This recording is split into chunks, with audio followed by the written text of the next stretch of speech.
Slav, êvar baş hevanno, îro hinek xemgîn im, êşa me zêde ye, şehîdekî me heye. Pişxalê min, kuzên min em bêjin, kuzen baştir e. Yusuf Coşkun şehîd bû. Ev heftekî em bi vê meselê re eleqedar dibin. Me telefonê gelek deveran kir. Di dawiyê de xebera reş hat. Ev agahî hate piştrast-kirin ku Yusuf Coşkun fermandar Serhet şehîd bûye, mixabin. Ez bawer dikim agahî gihîştiye malbatê jî. Ji ber vê yekî em hinek xemgîn in ya rastî. Ev hefteyekê bi vê meselê re eleqedar dibin. Me telefonê jêr kir, jor kir, telefonê gelek ciyên eleqedar kir. Di dawiyê de agahî piştrast bû. Ev e. Ji îro bi kurtasî ez ê hinek behsa şehîdê me bikim. Rojên pêşiya me de bi berfirehî ez ê behsa kesiyetiyê wî bikim, zarokatiyê wî, di kîjan şertan de tevlî bû. Çîrokek balkêş e. Ji Ewropayê derbasî çiyayên Kurdistanê dibe, li Ewropayê bi xwe tê dunyayê jî. Bavê wî xalê min yek ji karkerên berê ê Almancî ye yani. Li dema Erdheca Vartoyê de ew ji yek ji wan kesan e mecbûr dimîne tê Almanyayê ji bo xebatê, ji bo debara xwe bike, paşê jî malbata xwe tîne wê derê, zarê wî çêdibin. Yusuf Coşkun yek ji wan zarokan e. Jiyana xwe ye li Ewropayê cî dahîşt, xwendina xwe cî dahîşt. Ket ber wê pêla salên nodî. Tevlîbûn gelek bûn wan salan. Yusuf yek ji wan kesan e, jiyana xwe ye li Ewropayê cî dahîşt. Ya rastî berê ku tevlî bibe eleqa wî zêde bi siyasetê jî tune bû. Yani em diçûn dihatin, ez diçûm Almanyayê, diçûm mala wan. Zarokekî pir sakîn bû, pir helîm bû. Pir bala wî nel ser siyasetê bû. Wisa nişkeva biryar da. Biryar da ku te dixwazim tevlî bûm û rojekî wan da bû çû tevlî bû. Jiyana xwe ya li Ewropayê her tiştê xwe berda. Hemî nimetên ku jiyana li Ewropayê jê re pêşkeş kiribû cî dahîşt. Welatê xwe tercih kir. Jiyana herî zehmet a cîhanê tercih kir. Jiyana herî zehmet a cîhanê gerîlatî ye. Şer e, pevçûn e. Niha di vê pêvajoya şehadetê de, şehadeta kuzenekî me hinek zehmet e mirov behsa gelek nûçiyan bike lê em ê dîsa xwe komîsere bikin. Mesela wextê ku komîsyona ku bi meseleya Kurd û Kurdistanê re eleqedar dibe, komîsyona ku Numan Kurtulmuş ya re serokatîr dike, hemî partiyên siyasî tê de cihê dikirin, dema ku Kurdî qedexe kir ez şaş nemam. Ez şaş nemam çima? Çünkü insanên rezîl karakterê xwe pêktînin, mirovên kepaze karakterê xwe pêktînin, dewleta Tirkiye jî karakterê xwe pêktîne. Yani ez şaş nemam. Ez nabêjim me nizanîbû. Em dizanin dewleta Tirkiye wê çi bike. Em dizanin dewleta Tirkiye rê nade fermîbûna Kurdî. Ji ber vê yekê hirçbûna xwe pêktîne, kûçikbûna xwe pêktîne, hemî heywan çawa ku karakterê xwe di jiyanê de pêktîne, karakterê dewleta Tirkiye jî heye, di pratikî de pêktîne li hember Kurda. Bifikirin komîsyonekî taybet ava biye, qaşû bi vê meselê re eleqedar dibe, bi dawa Kurd re eleqedar dibe, dema dayîkên Kurdan tên wê derê bi navê dayîkên Şemiyê, dayîkên Aştiyê feq nake, dayîkên Kurdan e. Hevjînê xwe wenda kirine, zarokê xwe wenda kirine, kî dibe bila bibe. Ferdekî Kurd em bêjin. Tê li komîsyonê dixwaze Kurdî biaxife, Numan Kurtulmuş dibêje derveyî prensîbê me ye. Derveyî karakterê me ye. Karakterê wan ev e. Ya mêrik ve naşêre. Mêrik dibêje karakterê min ev e. Doza Kurd nîqaş dikin, Kurdî qedexe ye. Hûn bi vê mantiqê diçin qanûna sererast dikin. Hûn bi vê mantiqê destûra bingehî diguherînin. Hûn bi vê mantiqê doza Kurd ya 100 salî hûn dikarin çareser bikin. Neket serê min. Neketiye serê gelek însanan jî. Ez aniha ji we re bixwînim hevano, ez dest pê dikim. Di derbarê şehîd fermandar Serhet Aras Varto de, yani bi navê malbatê, ew navê wê di nava malbatê de Yusuf e. Yusuf Coşkun. İja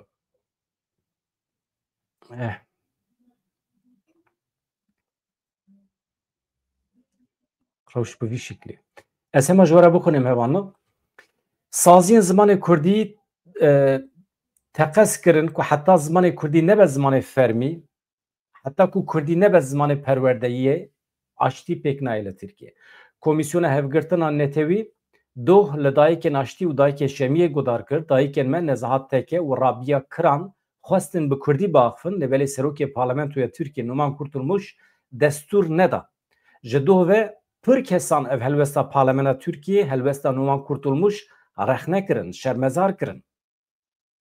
Peşi Sabahat Tuncel sırrı sakık li ser hesabê xwe medya civakî beyan kirin ku ev skandal e.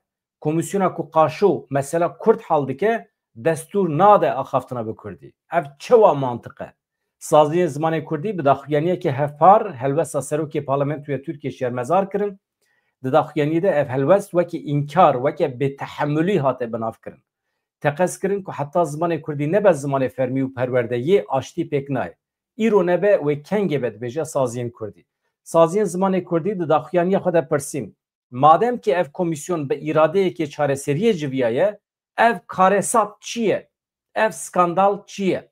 Wê kengê û çewa zimanê Kurdî were dîtin, were naskirin. Mafê zimanê Kurdan wê were kengê were qebûl kirin û bikeve qanûna. Di daxuyaniyê de hate destnîşankirin ku bêtehemmûliya li dijî zimanê Kurdî, bêtehemmûliya li dijî nasname û hebûna Kurdan e. Hate xwestin ku li hemû qadên jiyanê saziyên fermî, astengîn li pêşiya bikaranîna Kurdî were rakirin. Saziyên zimanê Kurdî bangê komisyonê kirin. Helwesteke pirzimanî, pirçandî nîşan bide. Zerarê nede hêviyên gel yên ji bo aştiye. Daxwaza gelê Kurd ji bo 5 dibistan e. Yani ji dibistana serêtayî heta zanîngehê garantîkirina statûya fermî ya zimanê Kurdî ye. Heta ev daxwaz pêk ne wê tekoşîna ji bo ziman berdewam bike. Di vê naberê de Partiya PSK jî bi daxuyaniyekî ev helwest wekî rûreşiya komisyonê binav kir, bangê hemû hêzên welatperêz, aştîxwaz û demokratîk kir li hember vê helwesta dijminane ya li dijî zimanê Kurdî bêdeng nemînin. Ez şaşnema me ji were bêjim, dewleta Tirkiye karakterê xwe nîşan daye, qet ne mesele ye. Belkî jî baştir e. Belkî jî baştir e ku rastî wisa li nav çavê me dixe. Di vê naberê de ji were bibêjim, hema hemî ajansên me yên nûçeyan, saziyên me yên ragihandinê, doh yekî behsa vê meselê nekir. Heta ku sırrı sakık Sabahat Tuncel bixwe bawekê ferdî eşkere kirin, rojnamevanên me di ajansa da tenê gotin dayîkê naştî hatine axifîne wisa gotine. Ama kesî behs nekir ku zimanê Kurdî hatiye qedexekirin li komisyonê. Numan Kurtulmuş bêedebî kiriye li hember van dayîkan, axaftina wana Kurdî qedexe kiriye, kesî behs nekir. Ez tenê gotina bêtehemmûlî ji were bêjim hevano, ez pir hez nakim ji gotina bêtehemmûlî. Bêtehemmûlî wextê li derekî noxsaniyekê hebe, kêmasiyekê hebe, meriv hinek ji nedîtê ve tê tehemmûl dike. Meriv di wê manê de meriv bikartîne. Ama Kurdî li hember Kurdî bêtehemmûlî gotina bikaranîna bêtehemmûlî ne rast e. Dewleta Tirkiye mecbûr e zimanê Kurdî qebûl bike. Eger zimanê Kurdî qebûl nike, heqê Kurdan heye cihê bibin. Ew qas net û zelal e. Dewletekî ku bang li milletekî bike, bang li Kurdan bike, werin em bi hev re bijîn, eger milletê Kurd bêje erê, beriya her tiştî serê her tiştî de ziman tê. Ziman jî qedexe bike, milletê Kurd dibêje na, îşê min te tune, ez ji te cihê dibim, serxwebûna xwe îlan dikim. Ew qas net e, zelal e. Kî dikare me îqna bike ku bila zimanê Kurdî qedexe be ama em bi Tirka re bijîn. Mümkün e? Ne mümkün e. Ne mümkün e. Tiştekî wisa nabe. Yê ku me dike me zimanê me ye. Doh dayîkê naştî li komisyonê bi Tirkî hatin godarkirin. Ez hinekî behsa naveroka axaftina wan jî bikim. Tabî mesele bila sirf nebe qedexekirina Kurdî, kan naveroka axaftinên dayîkan çewa ye, رزێکی پێشنیازی وا هەنە ئەو ژی مهمە دەبێن ببێژن هەرچەند بە ترکی مەجبور مابن بە ترکی ببێژن ژی داخوازن دەبێن ببێژن ji bo lêkolîna qedera kesên ku di dema desteserkirinê de hatine wendakirin embasa faîlî meçhulan dikin xwest komîsyona heqîqetê were avakirin ji dayîkên Şemiyê Îkbal ya ji diyar kir ku armanca wan pêkanîna edaletê ye xwest ku komîsyoneke ku ew bixwe jî têde cihê bigirin were avakirin da ku birînên civakê werin pêçan Besna Tosun ku ji beşdarên civîna komîsyonê bû çîroka wendakirina bavê xwe Fehmî Tosun parve kir anî ziman got dayîka min bi çavê xwe dîtiye ku sê kesan bi darê zorê bavê min li torosekê spî swar kirin me di aynî demê de me dest bi qêrînê kir dê me qêrîna dayîka xwe bihîst ya herî piçûk di nava me de xwişk û birayê me 5 salî bû ya herî mezin 14 salî bû wê demê em bi lez û bes çûn jêr me bi zorê dît ku bavê me li otomobîlekê swar kirine û dibin Tosun da zanîn ku ev 30 salin li wê otomobîlê digerin da ku tiştekî ji qedera bavê xwe em bizanibin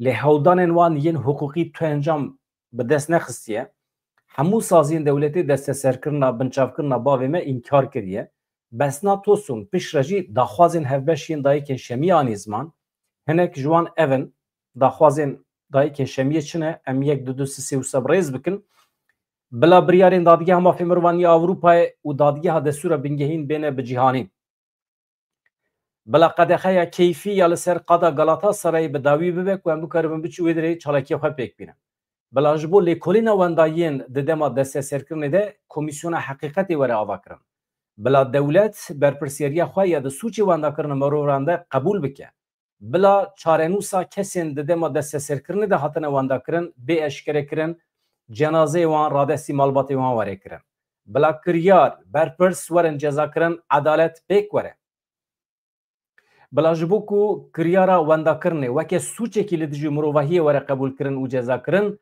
serarastkirinên yasayî bêne kirin dayîkên Şemiyê ji 27 Gulana 1995 virvaye dem bi dem pêşî li qada Galatasarayê ya Stenbolê çalakiya xwe li darxistin ya rûniştinê ji bo xizmên xwe yên di salên nodî de hatine wendakirin edaletê dixwazin yani edalet çi ye qatil werin peydakirin werin dîtin werin cezakirin û mirovên wenda jî qedera wan were eşkerekirin ji ber ku dewlet zane bi destê dewletê hatin kuştin 17,000 însan hatin revandin karwanekê nû yê hêzên hevpeymaniya navdewletî ku ji 27 kamyon û tankeran pêk dihat derbasî baregeha Qesrekê ya li Bakur Rojavayê Hesekê bû Rojavayê Kurdistanê rawengeha Sûriyeyê ya mafê mirovan ragihand karwanekî nû yê hêzên koalîsyona navdewletî derbasî Hesekê bûye 26 kamyon tir yani barhilgir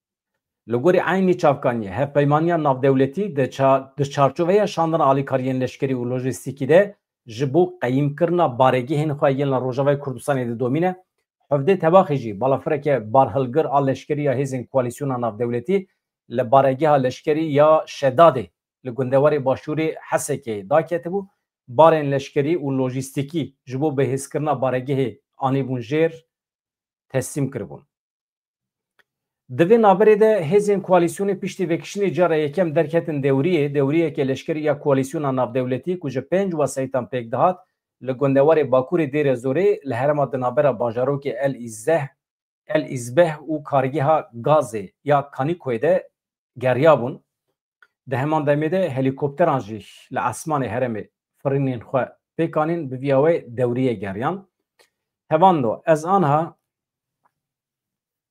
ez vê ji were pêşkêş bikim niha ez ê bi çend gotina basa fermandarê me bikim vê êvarê ya me bi kawa Urmiyê re zû da pîlan kiriye ku îşev saet di 21 nîva da em ê bernameyekê taybet di derbarê wî hunera wî xebata wî de em çê bikin ez dibêjim em betan nekin kawa Urmiyê îşev 21 nîva da mîvanê me ye em wî hûn jî tevlî bibin bi tenê nehêlin ez dibêjim qey baş dibe Kakşar Oremar wê merabe ew jî weke rojnameger ew li keleka me be ji ber ku ew kawa Urmiyê baş nas dike em ê hinekî jiyana wî bikolin çi dibe çawa çêdibe ez dibêjim wê bernameyekê xweş be ka hûn jî kerên kin werin. Hevano niha ez bi çend gotinan basa fermandarê me Yusuf Coşkun bikim. Ji ber vê ez hinek xemgînim min pêşiya bernameyê destpêkê de got ku zenê min e Zûdeyê tevlî bûye ji Almanya tevlî bû. Ez hema di derbarê wî de daxuyaniya HPG heye. Ez pêşî cih bidim wî paşê jî em dikarin navberê de şîrovê xwe bibêjin ama ez dibêjim qey rojekê din ez ê bernameyekê taybet li ser kesiyetiya wî çê bikim. Ya em çima xemgînin wizanin ji aliyek ve jî niha ji malbata me wekî gelek malbatên Kurdistanê gelek kes tevlî bûn.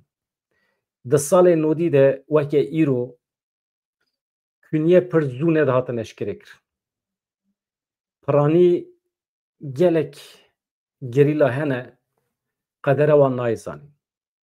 Ya wenda bûn yan bi şiklekî ji malbatên wan re nehatin eşkere kirin. Ême ji nava malbata me gelek kes hene. Birarzê me, pisxalê me û gelek însan. Ji gundê me ê şehîd bûn şehadeta wan hatin eşkere kirin hene. Ê ku qedera wan nehat zanîn, ê ku ji var twê tevlî bûn û xwe negihandin ciyê şer di rê da şehîd bûn. Hê tam perwerde nedîtibûn. Hêzên dewleta Tirkiye pêşî li wan digire dixe kemînê. Yan jî hinek ji wan tenê 5-6 meh karîn li serî çê bisekinin. Ez behsa salên nodî dikim. Salên nodî heta salên 2000 tevlîbûnên pir mezin hebûn. Yani di yek şevekî de ji var twê pêncî xwendevanê lîsê çûn tevlî bûn. Di yek şevekî de. İnsan dikete bin bandora hev. Wê demê hêjmara gerîla çûbû 30,000. Wan deman. Ez behsa sala nod û sisê nod û çaran dikim.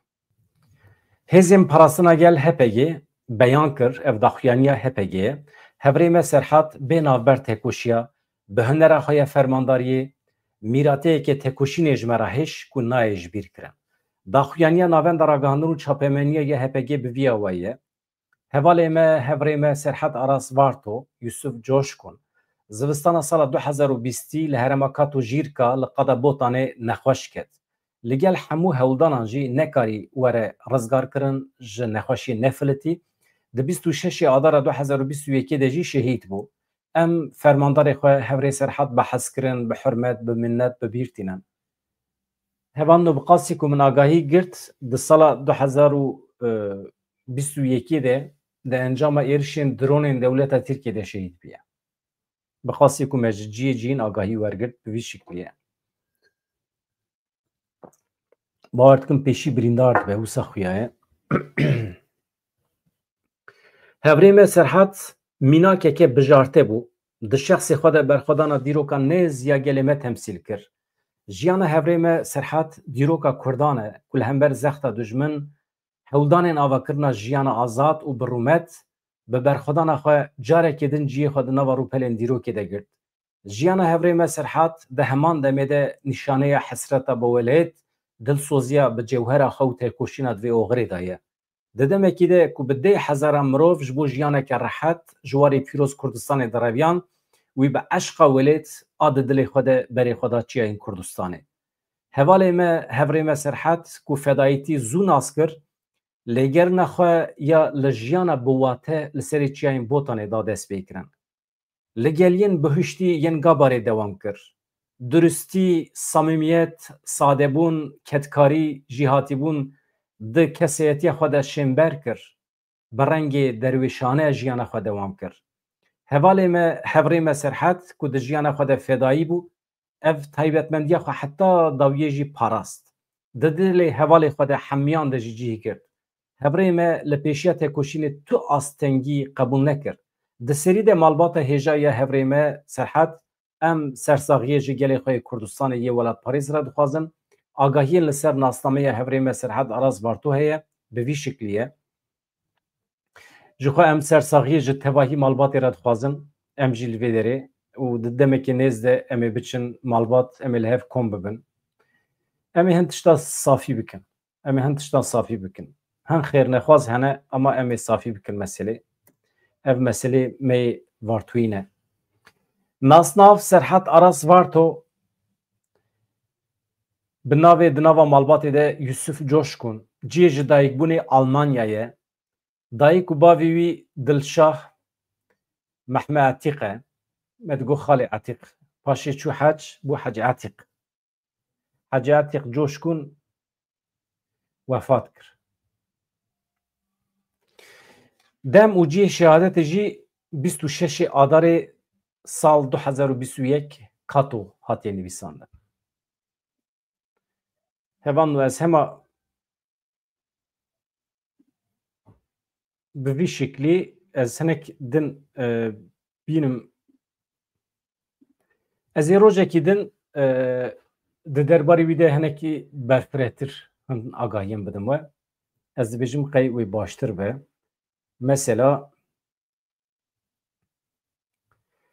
daxuyaniya HPG jî heye hevalên ku li serê Çiyayê Kurdistanê ew nas kirine pêra hevalî kirine şahediya wan heye lê kes ji me baştir wî nas nake yani şertên sosyolojîkê malbatê ê vartoyê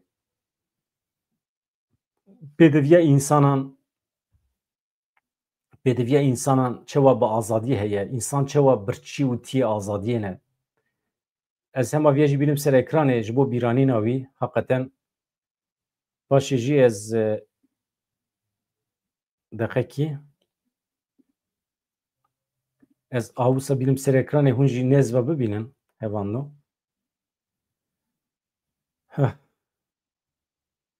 berxê diya xwe Yusuf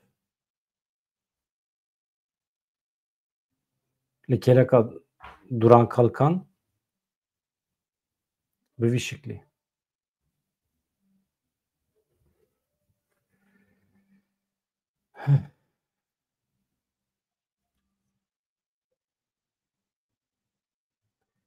bi vî wesilê em hemû hevalên xwe milletê xwe ê şehîd bûne gencên xwe keçên xwe ê li serê Çiyayê Kurdistanê şehîd bûne bi rêzdarî bibîrtînin ka em vê derê vekin Yusuf çi ji me re dibêje ez pir nealîgirim ku însanê şehîd dîmen were nîşandan êşa mirovan heqeten dubare dike ka ez dîmen nîşandim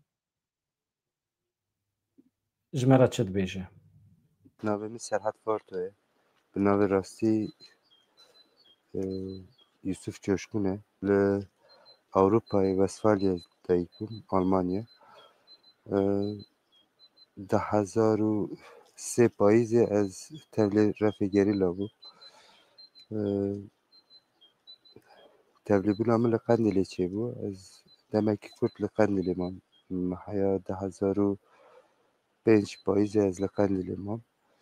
2006 baharê ve derbûstbûna min a Botanê çêbû.